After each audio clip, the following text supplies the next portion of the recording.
Olá, gente, tudo bem? Como estamos? Espero mais uma vez, né? Encontrá-los, todos bem, se cuidando mais uma vez, é, se protegendo, sem se aglomerar, evitando, né? Sair de casa, se necessário, porque precisamos, né? Trabalhar usando máscara, álcool em gel, lavando as mãos. E na hora que chegar a sua vacina, tome sua vacina, que é isso que vai nos cuidar, né? E aí, gente, mais uma vez estamos aqui. Queria aqui fazer uma meia-culpa, né? Uma desculpa, mas é porque na aula passada havíamos falado de um término, mas é porque o término na realidade não é no começo do mês, é no meio do mês, diante do cronograma do projeto. Então ainda temos mais 4 aulas essa e mais 3. Então que bom, vamos ter mais aí 4 encontros com esse, para a gente poder ainda continuar falando sobre a nossa cultura, sobre o nosso folclore. Mas de antes, é importante trazer que meu nome é Rafael Rolim, sou brincante e arte educador, aqui professor da oficina Grupo Folclórico do Instituto Chico Mota, dentro do projeto Minha História, Minha Vida, Vencendo o Preconceito com Cultura e Arte. Projeto esse apoiado pela Lei de Incentivo Federal à Cultura e que conta com o patrocínio da Autopeças Padre Cícero e Perseu PVC. E agradecendo já a todos esses parceiros e também ao Instituto, como sempre, que estamos aqui em parceria. Voltando a falar daquele momento da aula passada, porque foi só um lapso, né? E agora a gente pretende, nessa reta final, então, dar continuidade àquilo que eu tinha pensado, que inicialmente seria só na última aula, e agora a gente pode estender de como a gente consegue traduzir ou enxergar, vislumbrar a cultura popular na nossa contemporaneidade, nos dias atuais ou na cena artística e cultural atual. Como que a gente consegue ver a cultura popular e o folclore dialogando, né? E isso sempre eu trouxe, com as outras áreas de conhecimento, né? Com a educação, com a arte, né? Com a antropologia, com a sociologia, com a filosofia, com a história, com a geografia, com a literatura. Fico pensando, eu como também professor, além de artista, brincante, batuqueiro, o quanto que tem de potências, né, de potência nesse encontro da arte, da cultura popular, com a cultura em geral, que abrange história, literatura, geografia e essas demais áreas do conhecimento. E essa transdisciplinaridade, essa interdisciplinaridade, né, que ela é multi por si só, porque vem de muitos lugares, né, aí muitas profissões, muitas áreas de conhecimento e muitos métodos. Portanto, ela tem essa característica, a cultura popular, ela se permite a ser estudada, trabalhada, brincada, cantada, tocada e dançada por todos esses caminhos. Se você for para a arte, você vai encontrar referências importantíssimas na cultura popular e no nosso folclore, que vão dizer da nossa identidade, que vão dizer das nossas histórias. Se você chegar na história, você vai entender o quanto que a cultura popular, os movimentos organizados, o movimento negro, o movimento indígena, né? Aqui no Ceará, inclusive, temos um muito importante, né? Que é o movimento dos indígenas da etnia Tapeba, que fica aqui próximo a Caucaia, né? Caucaia tem 2 etnias, né? Demarcadas inicialmente, né? Na realidade, demarcada só a Tapeba, mas temos os Anassé também. Então, os Tapebas foram o primeiro grupo étnico indígena a conseguir homologar a sua terra aqui no Ceará, aqui em Caucaia, aqui na nossa região metropolitana, não sem muita luta e muita resistência. E aqui nós temos também os Anassés, pro lado dali. Aí se a gente for subir... Bom, aqui no Ceará temos 14 catalogadas, 14 etnias, se não me falha a memória. Porém, o Brasil é muito maior que isso.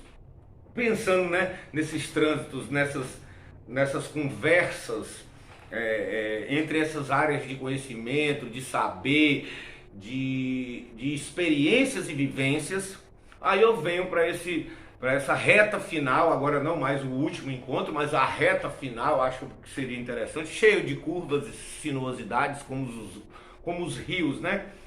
Essa sinuosidade das águas, que muito nos ensina, né? Chegou numa pedra, desvia, você não vai conseguir, né, destruir aquela pedra, não naquele momento, né? Apesar de que água mole em pedra dura, tanto bate até que fura. Aí a gente vai entrar para outra área da cultura popular, que são os provérbios e saberes populares, que não é o assunto de nossa aula de hoje. A nossa aula de hoje é pensar esses conhecimentos interligados, interconectados com outras áreas. E aí, mais uma vez, vou remeter a um trabalho que acontece com muita potência na cidade de Eusébio, como querem hoje todos os documentos oficiais da cidade. Na cidade de Eusébio, hoje nós temos lá o Grupo Breu, né, que é um grupo de brincantes do Eusébio, e que lá nós estamos, né, desenvolvendo um trabalho que vai beber nessas fontes, vai trocar também com essas fontes. E aí, como eu já disse para vocês também, para quem vem acompanhando as aulas anteriores, que são fontes que a gente bebe da tradição, porém não somos filhos desses mestres, não somos filhos diretamente dessas comunidades tradicionais. Então, como eu já disse também nos encontros, mas para quem está chegando agora, somos grupos de projeção. Por exemplo, os editais da Secult Ceará falam que o nosso grupo se enquadra, né? Aí, pensando nas caixinhas também, nos grupos de projeção, que já foram chamados de tradução, porque existem os de tradição, que são a tradição popular. Passa de mestre para mestre, de filho para filho, de neto para bisneto, de um sobrinho, né? Então tem aquela, quase que é uma hereditariedade cultural, que a antropologia muito provavelmente sabe explicar muito melhor, porque não é a minha área de conhecimento específica, mas também sou um grande entusiasta da antropologia, porque me ensina muito a pensar a cultura. E aí, nessa mistura entre o tradicional e o contemporâneo, o novo e o que diziam velho, né? O que já tinha passado. Na realidade, o que a gente percebe que na ciclicidade e na circularidade da cultura e da cultura popular principalmente, esses saberes eles vão sendo vividos, revividos, retransformados, ressignificados e construídos em outro grupo, numa outra experiência, numa outra forma de viver aquela cultura, que muitas vezes desloca daquela primeira manifestação inicial. Por exemplo, o reizado que eu aprendi no Juazeiro do Norte. Quando eu trago esse reizado, essa ideia, essa cantiga, essas músicas que estão lá nos primeiros vídeos, vão lá no Instituto Chico Mota que vocês vão ver, nos primeiros 10 vídeos a gente faz um grande apanhado sobre um processo que eu vivi e que eu aprendi com o reizado. Então, quando a gente percebe, né, essas nuances e vai entendendo como que a gente vai construindo tudo isso, a gente vai percebendo que é importante que a gente também perceba, para além de valorizar aquela manifestação que lá está, porque é a matriz, né? São as matrizes estéticas e culturais do nosso país, nós temos, de alguma forma, ressignificações, né? Retrabalhos, configurações desses estudos, dessas pesquisas e dessas experiências principalmente. E aí nessas experiências eu queria trazer para vocês um vídeo novo que vocês ainda não assistiram, claro, porque todos que a gente tem trazido nesta série dentro da oficina Grupo Folclórico do Instituto Chico Mota, todos são inéditos, né? Nós gravamos sempre de forma inédita, e esse que eu vou trazer por dentro do vídeo também é um vídeo que também faço parte, é do meu coletivo, no coletivo que faço parte aqui também no Eusébio, que já falei, que é o Breu Brincantes do Eusébio. Vocês já viram 2 outros vídeos, e agora trago para ir amarrando essa primeira aula nessa reta final, uma proposta de pensar a cultura e a cultura popular e o encontro de pessoas. Aí eu vou esticar mais um pouquinho, como diz aqui, eu estava dando uma aula ontem para os meus alunos da UES, e eu estava dizendo de esticar a baladeira. Eu vou esticar a baladeira uma coisinha neste curso, para a gente poder pegar o folclore e dialogar com a saúde.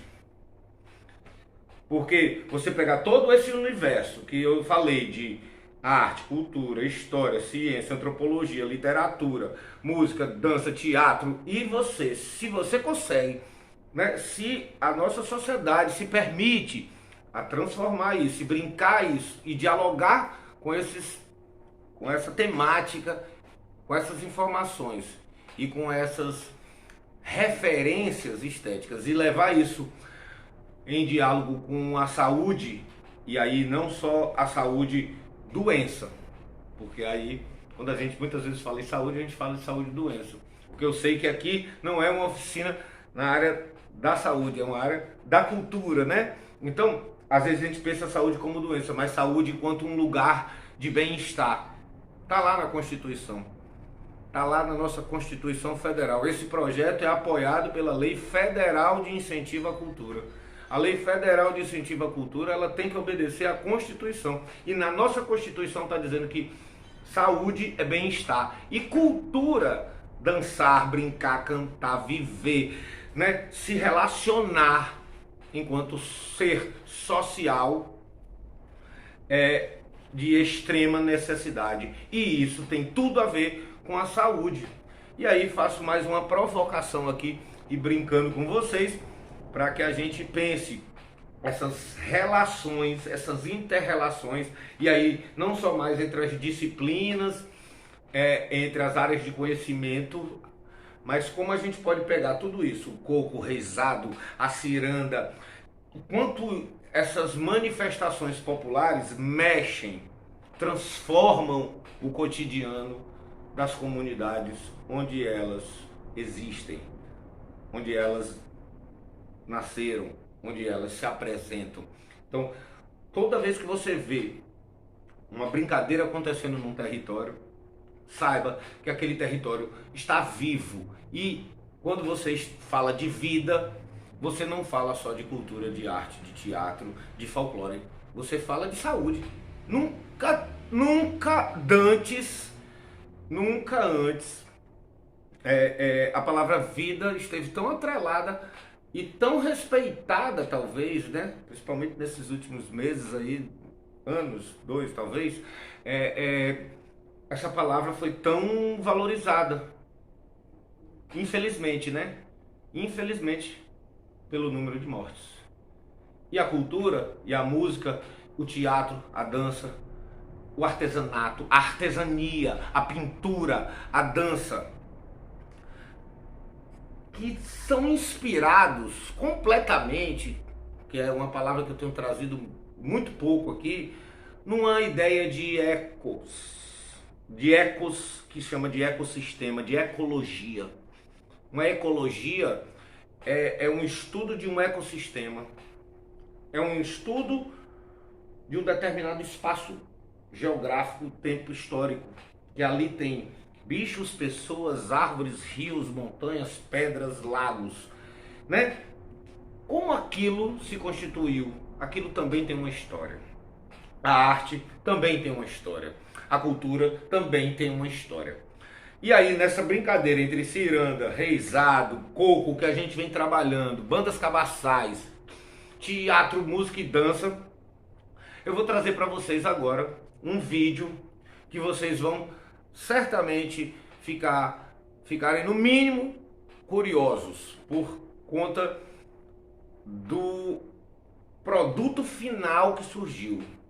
Mas na próxima aula eu vou falar um pouco mais sobre todo esse processo e trazer um pouco mais deste processo, porque nós construímos 3 grandes figuras. Vocês agora vão ficar com a cobra. E a cobra, num contexto deste vídeo, pensando sim, aquilo que eu acabei de falar, entre a relação de saúde, educação e cultura. E o nome do nosso vídeo este produzido por Amanda Frota, que é uma grande militante da saúde, mas também uma brincante das artes do cuidado e das brincadeiras populares nordestinas, que assina o vídeo. O nome do vídeo chama Cultura e Arte na Pandemia. Assistam e depois, na próxima aula, nós conversamos. Vão lá no Instituto Chico Mota, dão aquele like, se gostarem, divulga para os amigos e até a próxima, gente. Muito obrigado.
Faço marionetes de fio, faço parte de uma associação chamada Associarte, Associação de Preservação Ambiental. A gente trabalha mais com material reciclado, né, que é o nosso forte, né? Pneus, a gente recicla pneus, a gente recicla garrafa PET, né? A gente leva esse material, esse produto final, para as feiras de artesanato.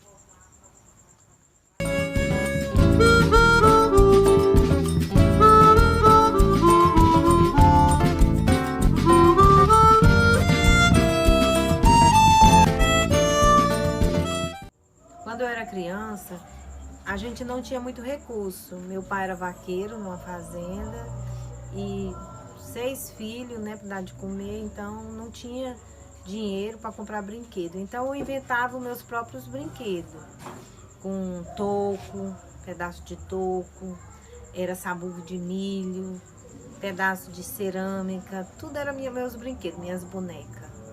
Aí eu fazia também muitos bichinhos de manga, as mangas caíam do pé e eu fazia os bichinhos, fazia os curral.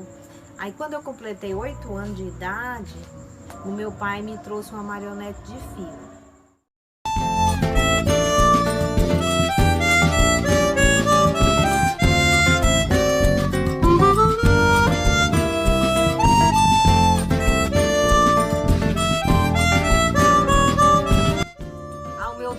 achei um toco, já estava queimado, mas ele tinha um formato para mim, parecia uma boneca. Não tinha braço, não tinha perna, mas tinha o formato da cabeça, dos olhos. Então eu furei a boca, que não tinha a boca, eu furei.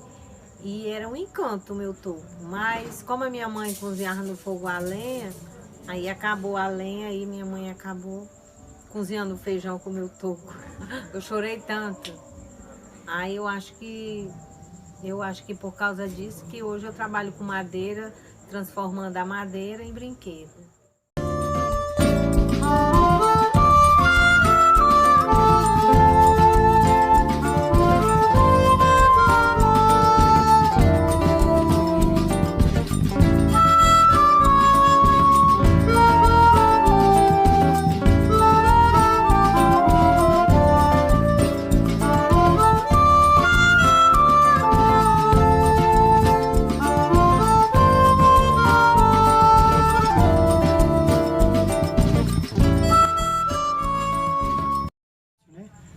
Sou agente de endemias, trabalho com combate à dengue aqui no município do Eusébio também, né?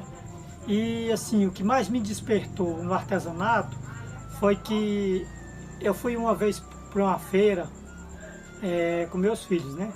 Quando eu cheguei na feira, eu vi que eles ficaram me aperreando por brinquedos, né? Brinquedos de madeira, né? Eu fui numa banca, aí pai, compra isso, compra aquilo, eu não tinha dinheiro, né? Aí eu pensei, poxa, eu vou fazer brinquedo, né? Aí isso que me despertou, por quê? Porque na verdade eu já tinha como artesão um sangue. E vim descobrir, depois que eu comecei a levar minhas crianças para as feiras de artesanato, e eles ficaram aperreando. Aí eu disse, não, vou fazer brinquedo de artesanato, que é brinquedo de madeira, artesanato brinquedo de madeira mesmo, que é o artesanato de madeira que eu faço, né? E isso que me despertou, levar essas crianças para a feira, e daí, a partir daí, eu comecei a iniciar no artesanato.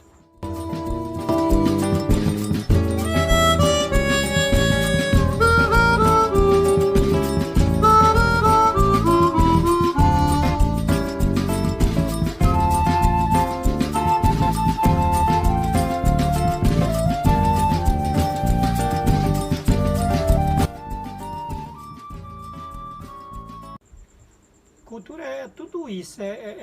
Eu acho que cultura a gente tem que se inspirar nos índios, porque a gente vê que o índio, ele faz parte ali da natureza, né? Ele extrai a tinta da natureza, nada é industrializado, né? Tudo que eles fazem assim, inspirado na natureza. E isso aí, para mim, isso aí é cultura, é raiz. E comecei a fazer teatro popular, né? Teatro de militância e tal, teatro social. E depois desse teatro eu conheci outras pessoas que faziam outro teatro também. Eu comecei a agregar e fazer as duas coisas, assim, buscando uma linha onde eu pudesse falar o que acreditasse, né? Numa forma mais livre e tal. E de forma que eu pudesse também me divertir, né? Eu acho que a arte é tudo aquilo que te traz prazer. Você faz com prazer. Se você faz com prazer, isso aí vira uma arte, né? Eu, no artesanato, eu procuro fazer todo material que eu faço, eu procuro fazer perfeito, né? Porque eu acho que a perfeição é isso, é você sempre estar aperfeiçoando para chegar um dia ser uma peça original, uma peça que você olhar para ela assim e dizer assim, isso aqui é o que fiz. Eu sou pedreiro, meu pai era mestre de obra, eu trabalhei muito tempo com meu pai, então eu ficava entre a construção civil e a arte, né? Ficava navegando aí porque a arte não me dava grana ainda e a construção civil eu ganhava grana ali e tal. E aí, cara, um dia eu deixei de ir pro ensaio, era 12 horas de ensaio de produção, era um mês de produção direto. E aí deixei pro ensaio uma vez, tá, pra pegar uma grana, né? Fazer um bico de pintura, aí voltei no outro dia e aí, cara, aconteceu. Eu falei, bicho, tava sem grana, fui fazer um bico e tal. Falou o seguinte, velho, se você quiser ser artista, no dia que você deixar de fazer ensaio pra ir fazer um bico de outra coisa, você nunca vai ser artista. Aí eu, sim, senhor.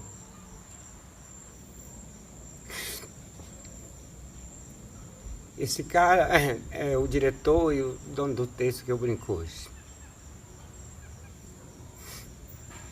E aí eu comecei a fazer isso. Não, eu quero morrer de fome, mas não quero morrer sem fazer arte na minha vida.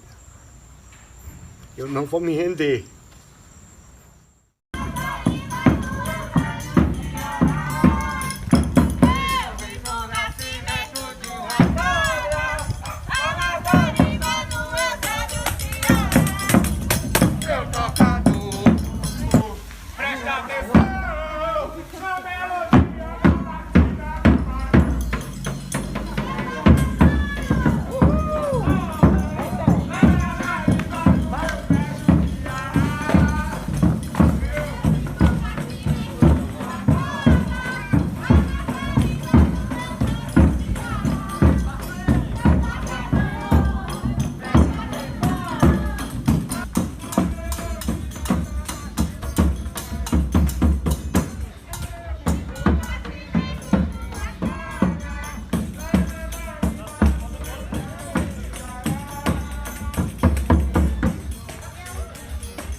Quanto à Lei Aldir Blanc, né, assim, o que eu acredito, fora todo esse fomento financeiro, né, que chegou, o maior poder que eu vi que ela trouxe foi de benefício foi que ela foi uma lei que necessitou para acontecer da articulação geral da galera, né? E aí nesse ponto eu vi o verdadeiro poder dela, que muitas coisas que estavam paradas e coisas que não existiam passaram a existir para articular isso, né, e diretamente. Eu pela primeira vez participei realmente da construção de uma lei e tudo, e vi tudo aquele processo, e não soube de algo que aconteceu antes assim, né? Geralmente chegou, isso daqui todo mundo precisou realmente fazer acontecer para que acontecesse, né? E eu acho que quando desperta isso, quando desperta mesmo isso, né, você não para, você vai continuar. Isso é um pontapé, né, para que a gente se organize. A gente criou um fórum de cultura aqui, tinha criado um pouquinho antes dela, mas com ela se tornou realmente contínuo, verdadeiro, né? Foi aí que ele passou realmente a acontecer. O nosso Conselho de Cultura passou também a existir devido a a necessidade de organização. Ele já existia, mas precisava de dar andamento a algumas coisas que estavam paradas, né? Então é isso, eu acho que a força da Aldir Blanc, dessa emergência cultural, foi o que é emergente no momento, que nos articulemos. Então...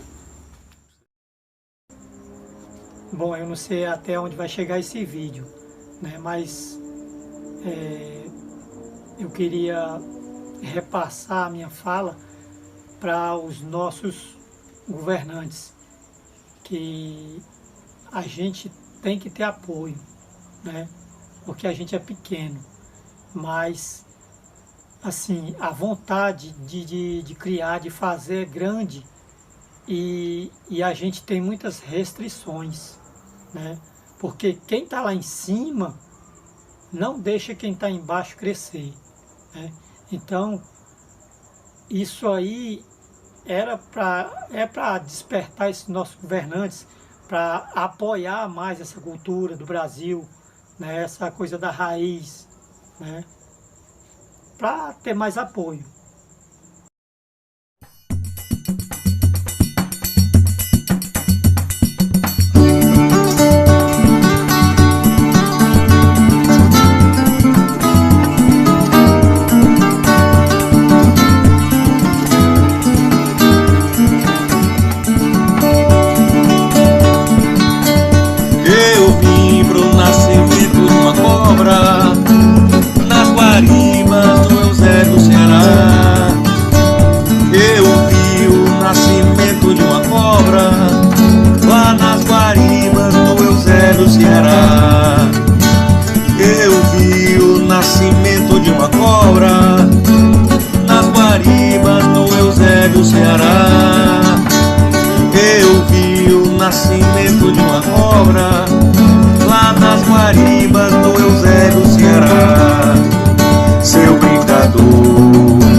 calçada do Baião.